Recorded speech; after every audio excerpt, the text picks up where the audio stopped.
महायुतीच्या नेत्यांना आता महामंडळ वाटपाची प्रतीक्षा आहे। मे मध्ये फॉर्म्युला ठरला, मात्र अद्यापही वाटप झालं नाहीये। जुलै अखेरपर्यंत तरी महामंडळांचं वाटप होणार का असा सवाल विचारला जातोय।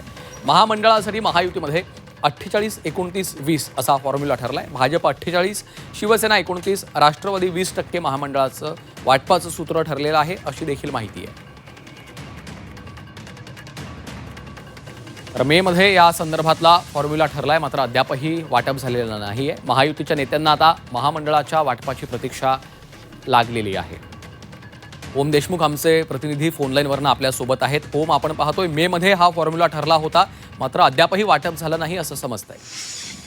आपण निश्चितपणे बघतोय श्रीकांत की महायुतीतल्या सरकारचं स्थापना होऊन 1.5 वर्ष लोटलं तरी सुद्धा महामंडळ आणि ज्या रखडलेल्या नियुक्त्या आहेत त्याबद्दल कुठलाही निर्णय होत नाहीये। प्राथमिकदृष्ट्या जर पाहायला गेलं तर या सगळ्या महामंडळांच्या नियुक्ती संदर्भात चर्चा झाली होती। बैठकीमध्ये या संदर्भातला फॉर्म्युला ठरतोय अशा प्रकारचं चित्र निर्माण झालं होतं, मात्र तरी सुद्धा अद्यापही मे महिन्याच्या शेवटी बैठक होऊनही या सगळ्या संदर्भातला निर्णय झालेला नाहीये। जी आकडेवारी समोर आली होती त्यानुसार भाजपला 49%, शिवसेना 29, तर राष्ट्रवादीला 22% महामंडळ वाटप देण्याचं निश्चित झालं होतं। मात्र असा निर्णय होऊन सुद्धा या संदर्भातल्या चर्चा होऊनही नेमकं या निर्णयाप्रत अजून सरकार आणि महायुती का आलेली नाही याबद्दलचा जो कोड आहे ते अजूनही सुटलेला नाहीये।